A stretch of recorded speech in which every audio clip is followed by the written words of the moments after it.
So I think I will start. My name is Catherine Toktakin. You can't see me in a live video, but there's my photo. I'd like to welcome you all to the launch event for No Borders to Equality, a global mapping of organizations working on gender and migration. I'm a member of the Women in Migration Network, or Women. Since its founding in 2012, Women has brought an intersectional and feminist lens to global migration policy.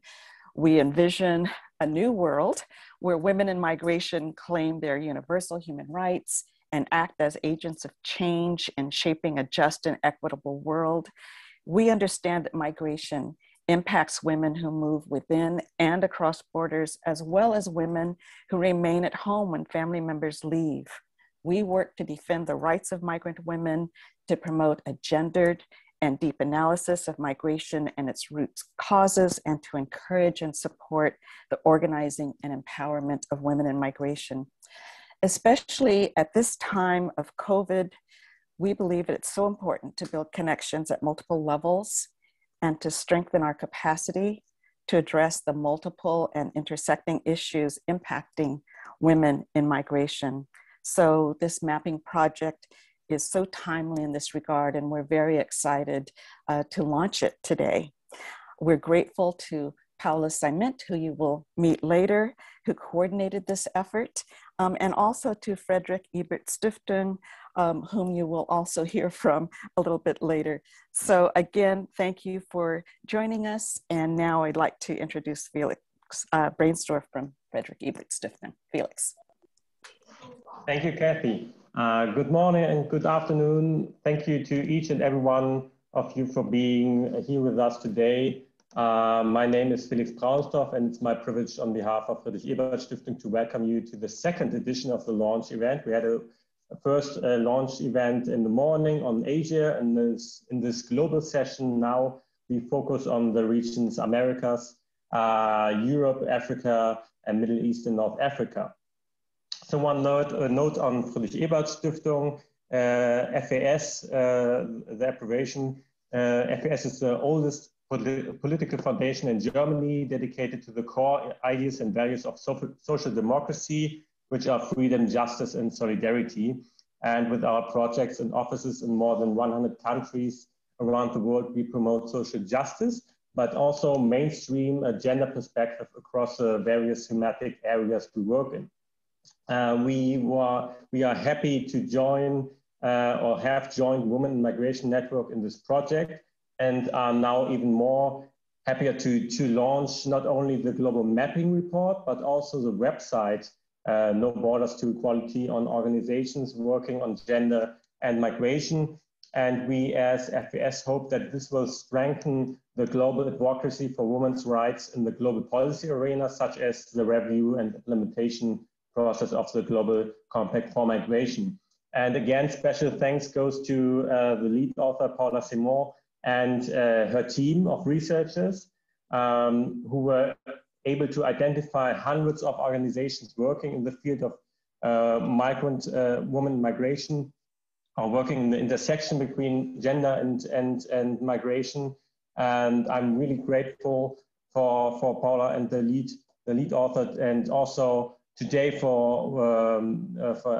grateful for the technical assistance from Monica from Solidarity Center, who already woke up in the morning, early morning, to organize the first event.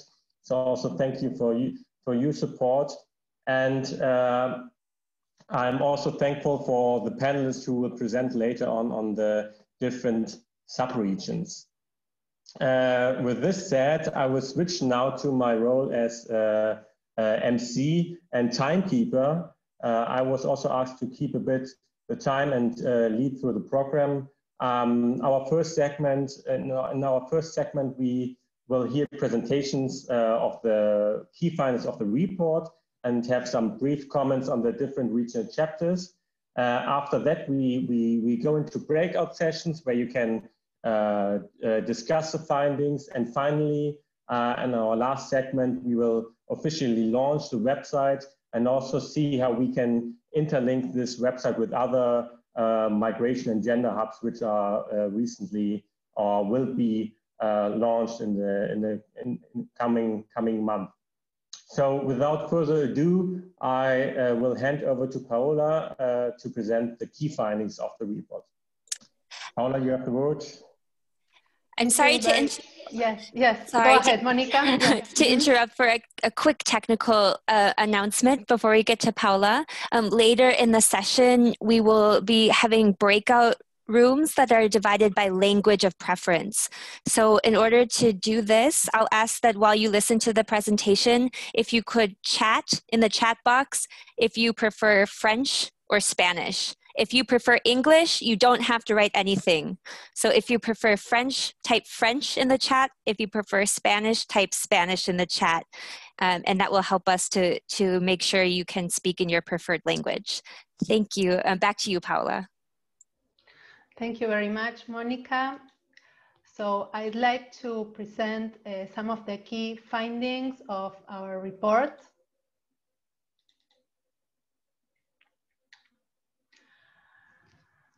So as Katy and Felix said before, we partnered together, Women in Migration Network and Friedrich Ebert Stiftung, in order to identify which are the key organizations and leaders addressing the rights of women in migration at the local, national, regional, and global levels. And also because we started this project very timely, just on April when the COVID pandemic was expanding into all the globe. So we decided also to include a question on what was the impact of this global pandemic on the lives of women in migration. We also, in the report, you will see that we assess the realities of women in migration by region.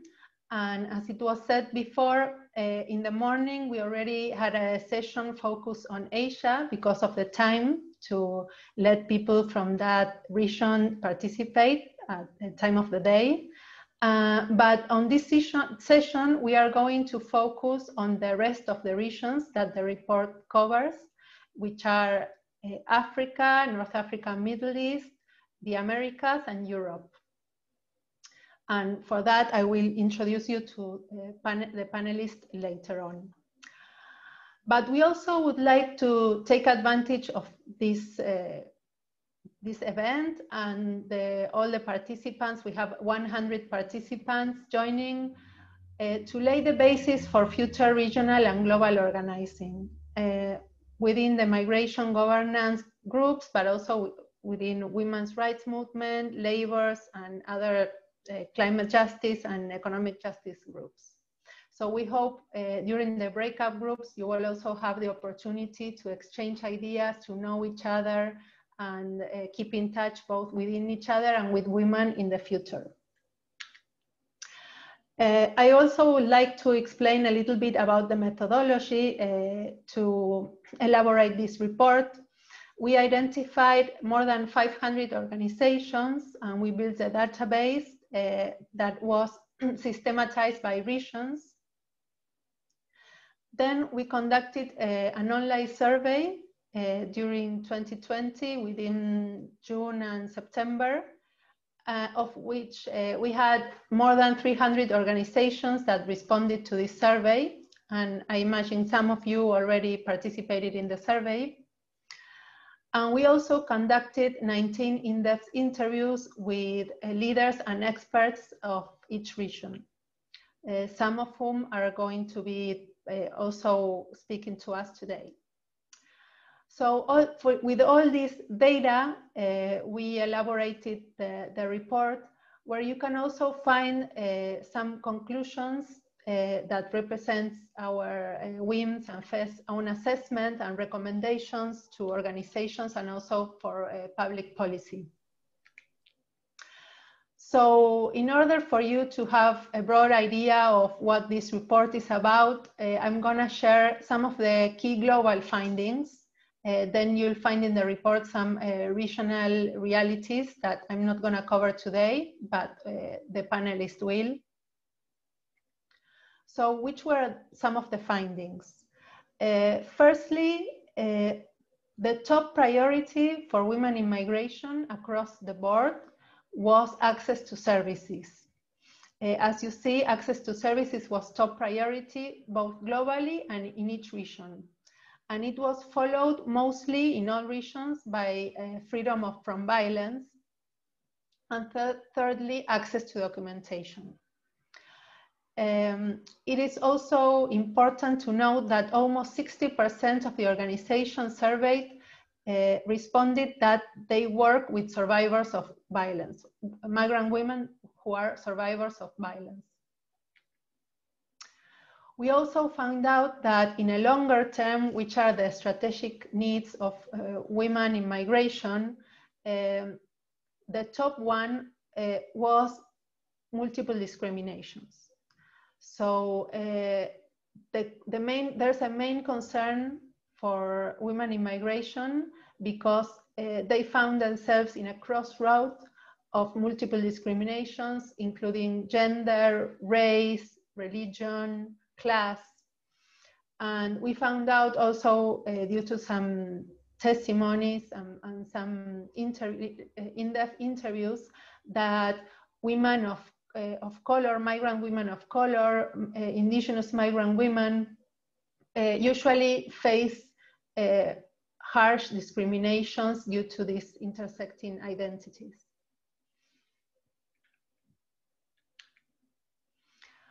Then we also found out that most organizations work with undocumented migrant women, and this is also a reality in in all different regions. And we also analyzed how the situation of being undocumented also impacts on obstacles for accessing to services and accessing different rights. In relation to, for all organizations working with migrant women workers, we found out that most organizations globally and also in each region, most of migrant workers, women migrant workers, are concentrated in domestic work, but followed by services, agriculture, and manufacturing. And this also changed a little between the regions, but it's important that domestic work is prevailing in every region. What were other of the key findings of the survey? One was that climate change is an emerging issue driving migration, and this was noted by organizations working in different regions.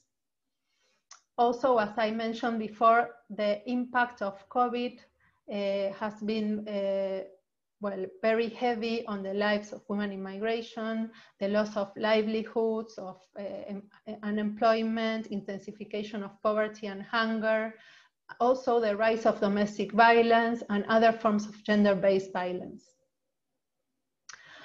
We also asked organizations about the Global Compact for Safe, Regular and Orderly Migration, and most of them were aware of this new document agreement, International UN United Nations Agreement, but when we asked about the implementation of the compact, only a few of the organizations responded affirmatively that they are implementing it.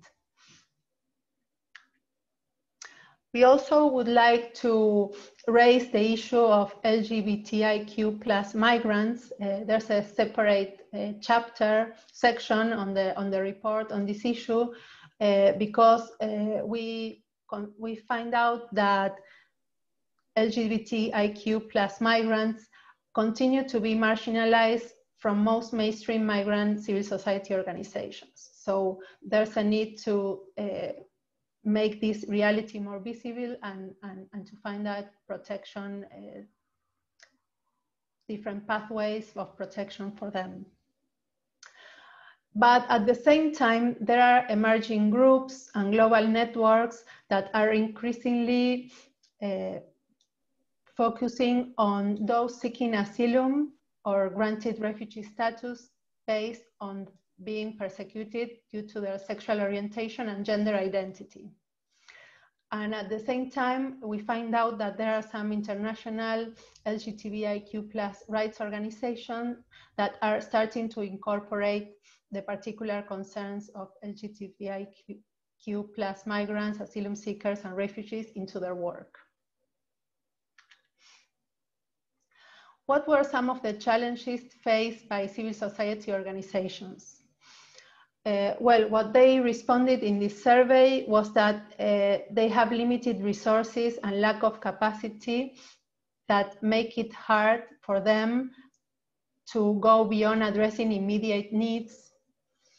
And mostly with the COVID pandemic, the COVID-19 pandemic, this was a reality of most of them. Also that feminist movements have only begun to put migration on their policy agenda, and this is something that Women in Migration Network would like to promote. I know that some feminist organizations are participating today, and they are starting, like Down, for example, they are starting to do this, to integrate migration in their agendas, and I congratulate you for that. And well, several others as well. And also what I mentioned earlier, LGBTIQ+ migrants issues are not on the agendas of most mainstream migrant civil society organizations. So this is something that we consider we should work on. And also that although we are concentrating on recommendations and ideas to enforce our work together as civil society organizations, in the report you will also find out some assessment on public policy challenges and recommendations for governments. So lastly, what are some of the recommendations for organizations working at the intersection of gender and migration? We consider that cross-sectoral alliances are key, working among feminist, labor, migrant, climate justice, and economic justice groups, and in order to enforce the rights of women in migration. Also to promote LGBTIQ+ migrant leadership and include their concerns into both migrant and feminist agendas and spaces. The particular realities of Black and Indigenous migrant women should be taken into account, as well as other many intersections that we find out in the lives of women in migration. And also, it's key to support migrant women leadership in roles of organizing and advocacy to claim their own rights.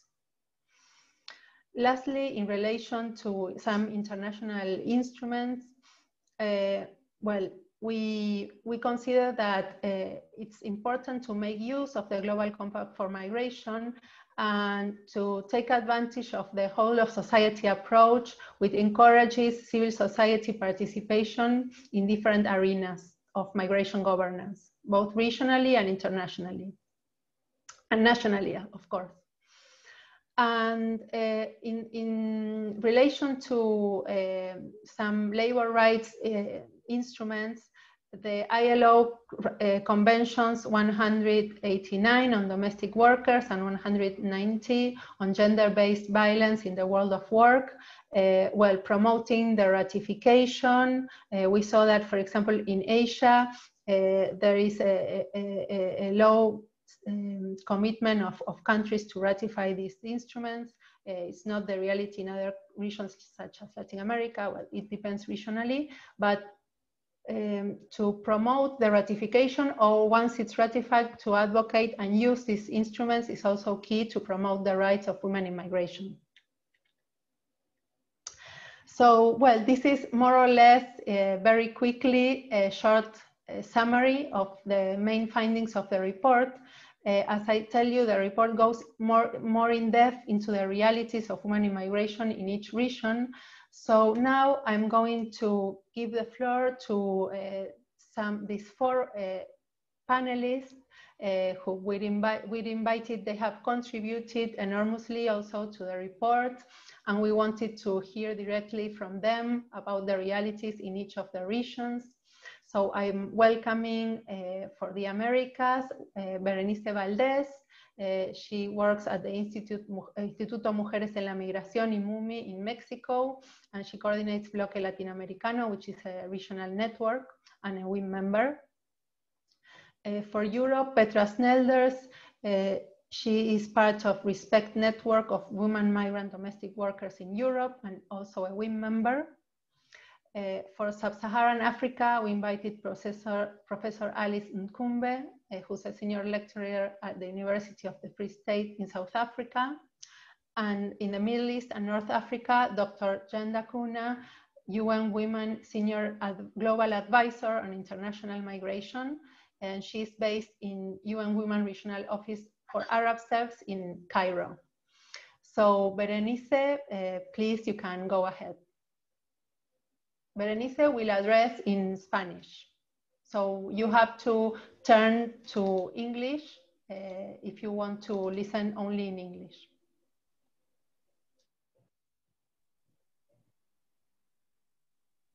Muchas gracias y es un gusto estar aquí. Thank you very much. It's a pleasure to be here with all of you because, well, this is a first step, an important articulation. I think that the most valuable aspect of this report is that allow us to know each other and start generating platforms, intersectorial platforms of exchange. Regarding the Americas, I would like to briefly say that everything that has been already commented by Paula is present in the Americas, and we could maybe highlight the following elements. First of all, we have two of the main migration corridors in the Americas, and unfortunately, we see there are huge human rights violations in the process, also at a transnational level. So both in the Central America, Mexico, US corridor, and also in the South American corridors in Venezuela, near the Venezuela border. And we also have a lot of intra-regional migration. It's not necessarily from the south to the north. And I think we have possibilities of carrying out different proposals also in the region. What has been identified in the report is the following. We see huge discrimination of indigenous migrant women, specifically of African descendants or Black, and also regarding LGBTIQ. And very often they're not taken care of. They have been greatly excluded. And we're talking about the population groups where we need to provide enhanced support and articulate the work better. And we need to do something about gender, specifically in migration, and better cooperation between the different organizations that work on gender issues and on migration.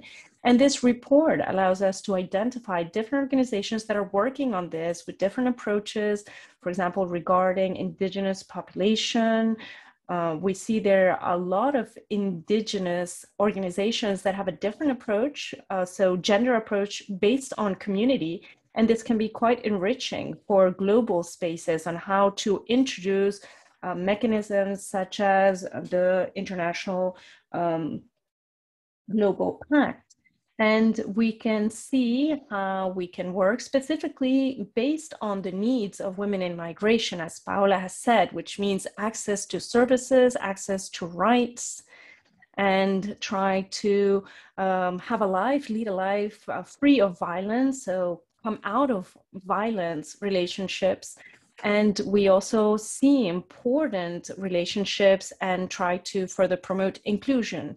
We have seen very specific discrimination of Black women, indigenous women, also in the types of migration. And we see that women are able to reach agreements to cross borders, and very often, well, they request international protection, but very often the international protection is not awarded, it's not acknowledged for them. And these needs of being able to access to basic rights, basic services, such as those that Paula mentioned, for example, health services and healthcare, and work as a means of life, and access to housing, and to also have access to something which is essential, as we saw in the report, was access to food. And there's a lot of hunger. And these are some of the elements that we can highlight specifically regarding the Americas. The identification of organized crime, disappearances, for example, and women seeking all their relatives, migrant relatives that have disappeared in the region. And then we also have kidnapping, and we see that very often people have to flee. It's not only due to the environment, but we also see the impact of transnational company, extractivist companies, and people have to flee the region due to the impact of these multinational companies. So we need to highlight that fact. And here, I think this, with the data that we have, we can further articulate our cooperation in the region and outside of the region, and it has huge value for us. So thank you very much. Thank you, Berenice, for keeping the time almost, and thank you for highlighting also some the situation in some main corridors in the region, giving also some hints on how the report can be used for future advocacy. This is very helpful. I will now hand over to Peter to give us a situation report on Europe, or comment on the chapter on Europe. Thank you, Felix. Well, thank you all very much also for the opportunity to speak today for the report, and especially for Ola for all the work that she has done.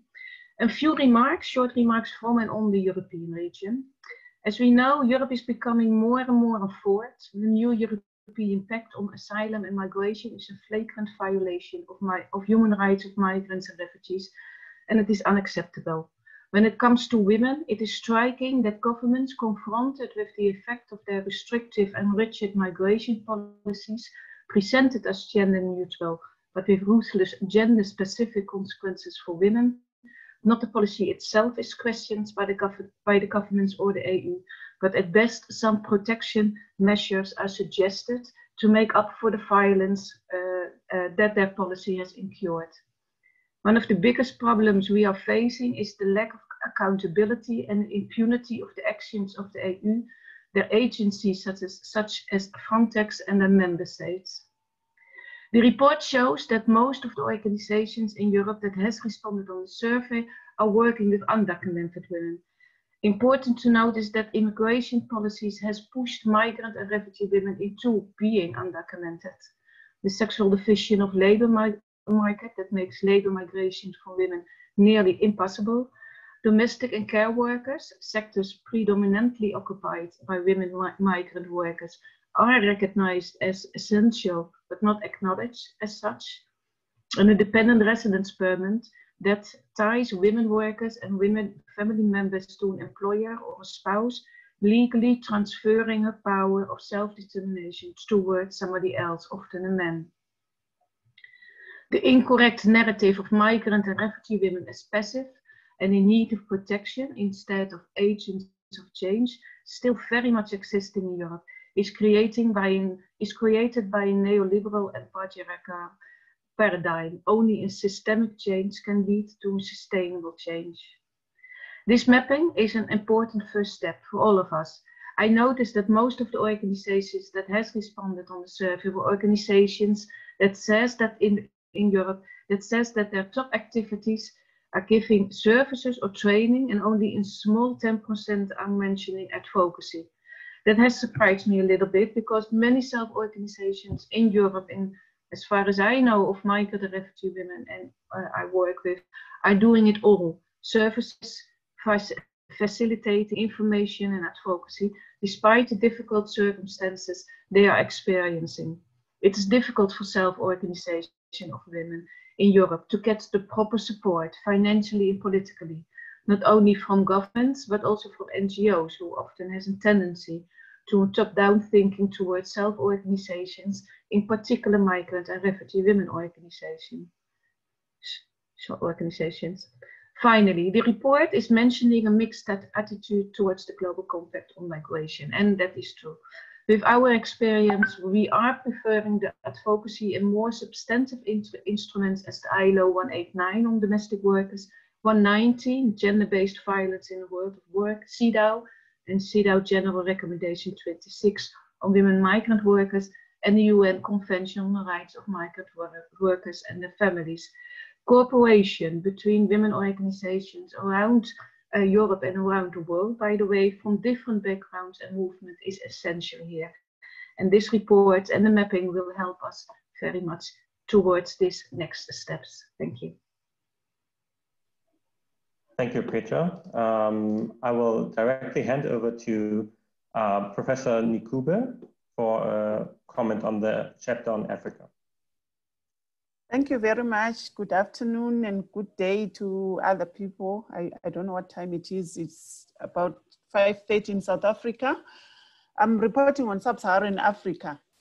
It is said that almost 50% of migrants are women, and I believe this it might be even be more because there is no proper data available, and documentation of migrants is a bit not done well in this part of the world. So also the other thing is the artificiality of our borders, which makes it difficult to say these are migrants and these are not migrants. And one thing of note is that migrants in Sub-Saharan Africa are moving a lot to South Africa, which is also becoming very topical in terms of politics and also policy issues.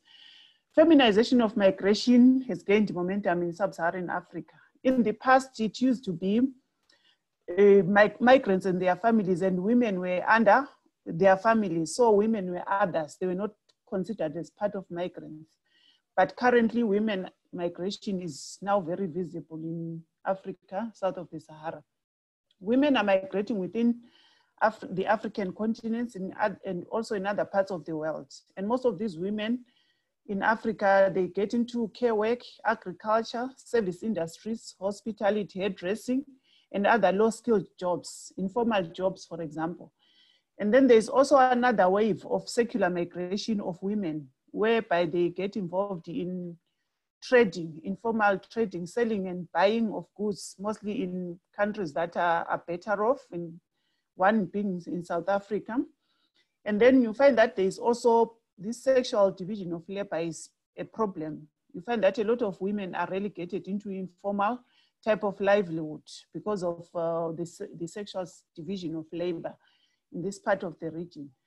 And many of these women are illegal in host countries or in host communities, and then they are therefore prone to exploitation. Some they resort to de-skilling or even disregarding their critical human capabilities in order to survive. Women in Sub-Saharan Africa, though not the majority, but basically they lack services such as legal aid, education, health. And when we talk of health, we talk of reproductive health and housing. Women are subjected to violence, gender-based violence, which actually gained momentum during COVID-19 period. And the other one is xenophobia. Xenophobia is a big issue. It happens to every migrant, but migrant women, they experience it more. And then the violence is actually a tool which is used to silence women's voices in the migration sphere in this part of the world. Women are also discriminated. They experience violence, and they also are exploited in the workplaces, especially in care work and in domestic work. The LGBT plus visibility is very scanty at the moment. It's gaining momentum, but it's not very pronounced. I think it's because of cultural issues that are visible or that are rampant in Africa. And then we look at the securitization of borders and criminalization of undocumented migrants. Some of these women, you find that they become undocumented not out of choice, but because of policy issues and regulations, whereby they have to accompany the spouses. Conflict, climate change, and COVID-19 were some of the issues that are considered to be stifling or progress for women in migration. And then in South Africa or in Southern Africa, you'll find that during the COVID-19 period, there was loss of livelihoods. People were poor, they were hungry, they were homeless. Xenophobia escalated. Gender-based violence is a big issue, which is actually even in the policy discussions in some of the spheres. NGOs are assisting women in migration, but the problem now when it comes to legal aid, you find that NGOs at times, they have got fees that they need to charge. And some of this is because of undocumentation of the migrant women that you find that they lack all these services. And then post COVID-19 thinking is the availability of resources and capacity maybe, and then the global compact of migration should actually be illuminated more in Africa. Gender issues also need to be juxtaposed together with the cultural issues because culture is also important. And then we also look at Agenda 2063, the African Union Agenda 2063, which also talks about the Africa we want. If they could also include women in migration in this aspect. And then also we have to look at target 10.7 of the SDGs. That is basically what is in the report. And I thank you. Thank you, Alice, for giving us this rich overview of so many topics you touched upon on the situation of migrant women in Africa. I now turn to Jean for the last comment on the chapter on the MENA region. Jean, you have the word. Thanks so much, Felix. UN Women is very pleased to participate in the launch of this WIMN FES publication, whose recommendations are really hugely strategic. Well, my task is to speak to the realities in the MENA region, and I wish to highlight 3 core priorities. Number 1, addressing women's economic and labor rights, women migrant workers, addressing violence and access to comprehensive services for all women migrant workers, and 3, promoting gender responsive governance and migrant women workers' leadership. And all of this is underscored by, or needs to address multiple forms of discrimination. There are about 7 issues that I'd like to highlight in respect of these core priorities. Number 1, the need for labor law coverage in line with ILO and Cedaw standards, including for domestic workers, backed by very strong enforcement and by accountability mechanisms. Dismantling the kafala system, which governs not just immigration, but also labor rights and ties the worker to the employer, often turning the worker undocumented. And there have been some reforms in the region, but domestic workers are not included in the reforms of the kafala system. Second, deductions in wages and non-payment of wages and entitlements has been a huge issue during COVID-19, and civil society organizations have launched a massive campaign to recover these wages, and this needs to be supported. 3, the need to expand democratic space, including freedom of association and collective bargaining across the region for very active and meaningful whole of society engagement. 4, the need to transform social norm change or transform social norms with respect to race, nationality, sexist othering. Now, these forms of discrimination have been coupled with nationalization policies in the Arab region, and this is going to adversely affect the future of work for migrant workers, including women migrant workers. 5, the need for women migrant workers and their support groups to be in the driver's seat while forging alliances with the mainstream women's movement, the labor movement, and with mainstream development organizations in order to really have meaningful response to intersectional issues and for amplified impact. 6, the need to actually enhance protection categories and have very robust rights protection for distress migration, women migrant workers in irregular situations, very much in the context of mixed migration flows and separate legal regimes which govern refugees and migration, and the blurring of distinction and lines and experience between these groups on the ground, particularly in the context of flows from North Africa to the rest of the Arab region or to Europe, and from sub-Saharan Africa through North Africa to Europe. And lastly, we really need to address the socially mediated interdependent realities of migrant women workers, migrant children, for instance, comprehensive maternity protection, transmission of nationality through the mother to prevent statelessness, childcare, child protection, and the like. And some of these issues, I want to conclude by saying, did emerge in the regional stakeholder consultation on GCM, or the review of GCM implementation for migrant women workers, children, and youth, that was co-convened by UN Women and UNICEF, and that actually informed the deliberations and the outcomes of the conference reviewing GCM implementation in the Arab region. Thank you so much. Thank you, Jean, for the 7 points. I counted seven main points and took notes. I hope everyone took notes for the breakout sessions, which will start now. The second segment, where you actually can discuss what you just heard and also reflect on your experience of your work in the regions. Please note that the breakout sessions are not being recorded. We will, after that, we come back to the plenary session, which will be recorded again. I would now ask Carol to explain the modalities for the next session.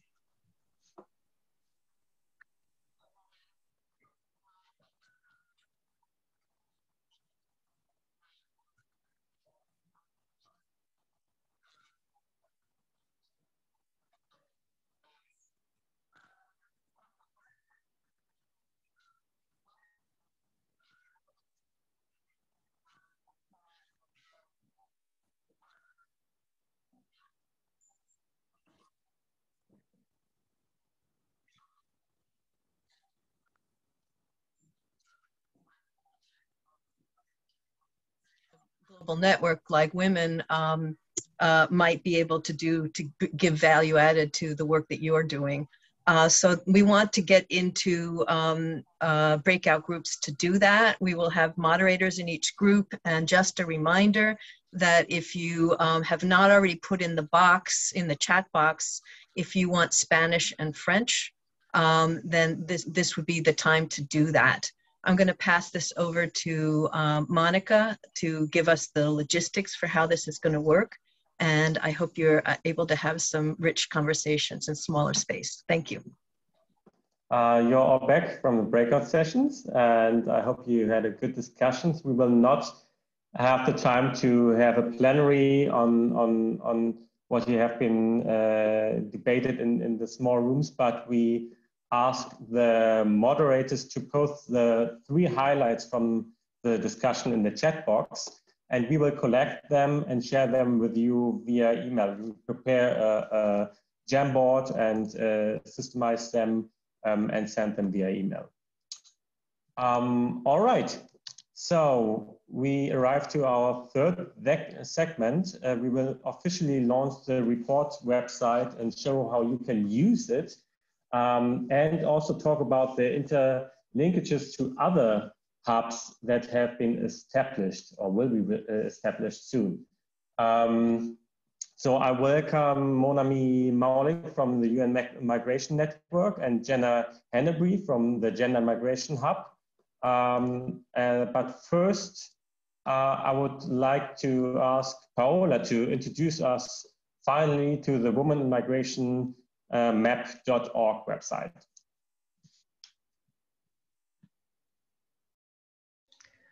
Thank you, Felix. I will now share the screen to show you all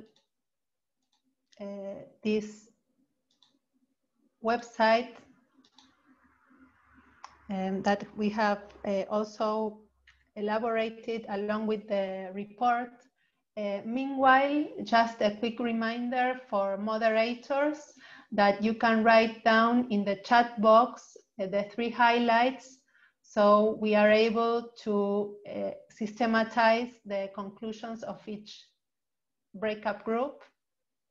And now while you are writing down the highlights in the chat box, I would like to introduce this web page, which is this is a complement to the report, and I will write down also in the chat box later the address. It's womenmigrationmap.org, and here you will have access to download the report,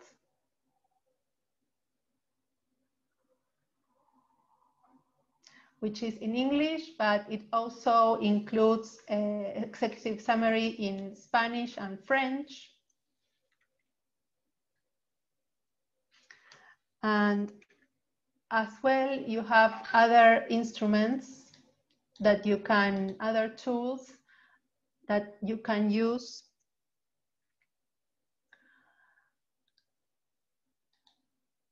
So if you go to womenmigrationmap.org, you can also see the interactive data visualization tool, where you can see all the information, the graphics based on the survey that we conducted in order to do this mapping report. And here you can select either the global, regional, or even sub-regional levels. So for example, for Sub-Saharan Africa, you can select, and then you can also select, for example, organizational profile. You have different criteria by sector, by territorial scope, strategic focus, type of service provision. So for example, in strategic focus, Sub-Saharan Africa, most organizations do advocacy at local, national level, and training and information. Another example, for example, Europe, the impact of COVID in the lives of migrant women. So you have here the information for Europe.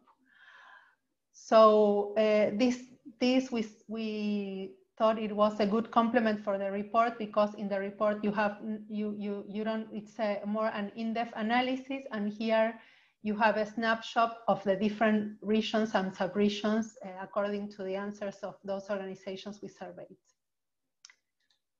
Another very interesting tool of this web page is the interactive map.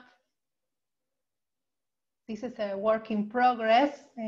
We have uploaded more than 100 organizations, but we are willing to join more organizations to this mapping. And here, if you click on the organization, you have a small summary of the organization, and you can also access the website and contact by mail. And organizations that are included here are those that authorize us to display their information publicly and that we have identified in this mapping exercise. So this is more or less this tool, and we hope to build on it and to have your collaboration. And another important thing is that we are going to link this web page to 2 new initiatives, which are hubs. So hubs to include different sorts of information and resources. So one is the Gender Plus Migration Hub, and the other is the Knowledge Hub from the UN Network on Migration. So now let me introduce you Jenna Hennebree. She will present you with the Gender and Migration Gap. Thank you very much. And Gina, you have the floor. Thank you very much. Wondered if I could still share screen like I did this morning. Let's see if that'll work.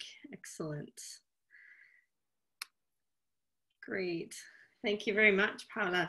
It's really exciting to see this work take shape, and we're so pleased to be connected and working together with the Women in Migration Network and many others to try to build our own hub and to find ways to connect our work in with the work you've done, this exceptional work on this project. So thank you for all the work you've done. I think it's going to be really useful. And we're hopeful as well that our hub will be as well. I'm from the International Migration Research Center. My name is Jenna Hennebree, and I've done work over the past long time, past few years, with so many of you. Actually, I see so many people I know on this call or in this event, and many of whom I've worked with through the UN expert working group on women's human rights in the Global Compact, and at many other fora as well. We've been advocating and trying to do our best to make sure that gender made its way into the Global Compact for migration.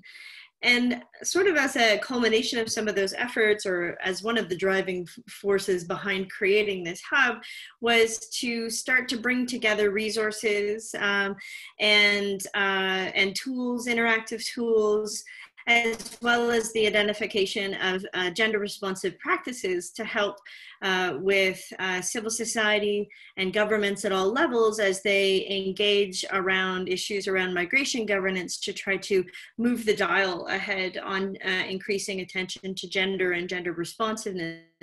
One of the things that we see is most crucial is helping shape or helping provide resources to help build capacity with respect to what the heck gender responsiveness is. And because one of the things we found is that many governments, many stakeholders that maybe don't work in this sector, so certainly not people on this call or in this forum, don't understand the distinctions around what gender responsiveness actually means. And so trying to provide resources is one of the biggest objectives we have in our hub. We also try to showcase different types of gender responsive practices to help illustrate that it's actually possible to do this, and it's not insurmountable. And so there's a host of practices that are available through our interactive map. This is a draft version, and I'm sharing it with you today as a preview. We haven't fully launched, so not everything is up to snuff just yet, but what we have done is created a map that has nearly 80 practices in it so far that are undertaken by governments and multi-stakeholders and civil society, and we're looking for more. So please do reach out to us and share other practices that you're aware of. So for example, here's one here. You've got details below and connected to which objective of the GCM. We also will be connecting to organizations that work in those areas and additional resources that hopefully can be used to follow up and learn more. The other thing that we're trying to do basically is have an opportunity to be able to share the information that we have collected, to provide evaluative tools for civil society as well, to be able to monitor and evaluate policy as it rolls forward. This is the team that has built this first stage of the project, and I think all of them are on this call, and they have been an exceptional bunch of folks helping develop this this hub. In addition, obviously, we have partnered with the Women in Migration Network in creating this hub. So I'll leave it there, but just say thank you for the space and time. All of our collective efforts, Women in Migration Network's efforts, efforts of the UN Network on Migration to raise attention to gender is vitally important at this point in time to ensure that women and LGBTQ+ migrants have their rights protected, as well as that their experiences and voices are heard. And I think this will be particularly important over the coming years as the Global Compact for Migration provides a platform for increasing our opportunities to enhance dialogue around gender. So thanks for the time. Bye for now.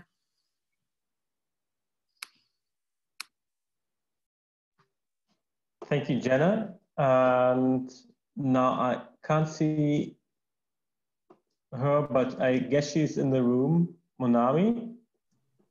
I'm here, Felix. Oh, great. Thanks. So you have your 3 minutes on the Knowledge Hub, and how, maybe you can also say some words on how this might be connected to the Women Migration website. Thanks. Wonderful. Thank you so much, Felix. Thank you, Jenna. It's great to see so many familiar faces and many new faces. And happy to be here in my role as a civil society liaison officer with the UN Network on Migration Secretariat. I, of course, was a very happy longtime member of Women on the civil society side, and a proud founder of a migrant women workers-led organization before that. So this is very dear to my heart. I think Jenna did a lot already to explain why gender is an essential cross-cutting element in terms of the work of the Global Compact on Migration. And it certainly is for the UN Network on Migration. We've been working closely with the Gender Hub Plus project and with Women in Migration Network to ensure that gender is raised consistently throughout the implementation of the GCM, the regional reviews of the GCM, and I just wanted to raise a few points. One is, of course, the knowledge platform and connection hub that is mandated to be created as part of the GCM, which we will now call the Migration Network Hub, since there are so many hubs. And we're very happy that to link this hub also with the Gender Plus Hub and the resource that FES and the Women in Migration Network have created. It's incredibly valuable. The Migration Network Hub will launch soon, later this month. And my colleague Almira just posted a link with which any of you, your organizations, NGOs, researchers can join this platform as an interactive and global community of practitioners and researchers in sharing resources, best practices, good practices, assessments of how GCM-related implementation is happening, and of course, in the gender-specific impacts and aspects of this in country levels, particularly. I wanted to mention that, I know Berenice said this before, that intersectionality is a key focus, a key lens for many of you here. This year, the UN Network is also launching a gender advisory group, as well as an advisory group on race and ethnicity. And we're happy to be doing this. We're working with some of you on this, and we welcome others who are interested. But it is to ensure that gender, as well as race, ethnicity aspects of migration and how they impact the lives of migrants and policies, the development of policies, the different sort of applications of policies is critical. And this year we hope to do some work that has a concrete impact on the ground on gender and race and ethnicity. The third issue I wanted to raise is the regional reviews. This is certainly a platform that can use all of the research and benefits of the Women in Migration Network and FES mapping project. As you may know, regions are now reviewing how governments are implementing the Global Compact, where there are gaps, and it is critical to raise the gender issue and gender aspects as best as we can in those platforms. Those are also opportunities to engage with country level UN networks, UN country teams, and governments that are present at those reviews and are listening also to the inputs from stakeholders and civil society. The regional reviews for the European region and the Middle East, North Africa region already happened. Many of you presented. Michelle, who's here from PICUM in Europe, was the rapporteur in the European region. And certainly gender was raised consistently throughout both reviews. Also, as Jean mentioned earlier, UN Women and UNICEF held a terrific preparatory event that fed directly into the regional reviews, and those were shared with the governments that were listening, and the reports that will be produced and on the website into next year's International Migration Review Forum on the GCM. Another issue that came out in the, particularly say in the Arab regional reviews, but others as well, and I think Petra mentioned, is that many migrant women's work or advocacy or their organizations are often not recognized, just as women's labor is often not recognized under national law and policy, but organizations themselves need support. Migrant-led women organizations in particular, I've seen and noticed that we need certainly more of their voices at the global level and of course at the national level, but to feed into some of the work that say Women in Migration Network and others do with the UN Global Compact. So I will stop there and I hope to work with many of you in the future. Thank you. Thank you, Monami, and thank you, Jenna. I think this is a really good also ending of this event today to see how these instruments we develop can be used in the future and interlinked. I want to also thank Paola and ask you to wrap up and maybe tell us a bit more about the way forward also for this project and give some final words. Thanks. Thank you very much, Felix. We have 1 minute left, so I'm going to be brief. I just wrote down our website in the chat box, and we will be sending you the conclusions of the different breakup groups by mail together with a short evaluation. I think, well, I hope that this event has laid the basis for more synergies, joint work and alliances across regions, within regions, and also across sectors. I'm very happy that so many of you could participate today. It was a challenge to have 3 languages, but we wanted to make it as inclusive as possible. And we hope to have more languages in the future, if possible. So thanks so much for all your efforts. Thanks so much for the moderators, for the panelists, and for Monica and Alicia especially, who have supported all the technical issues.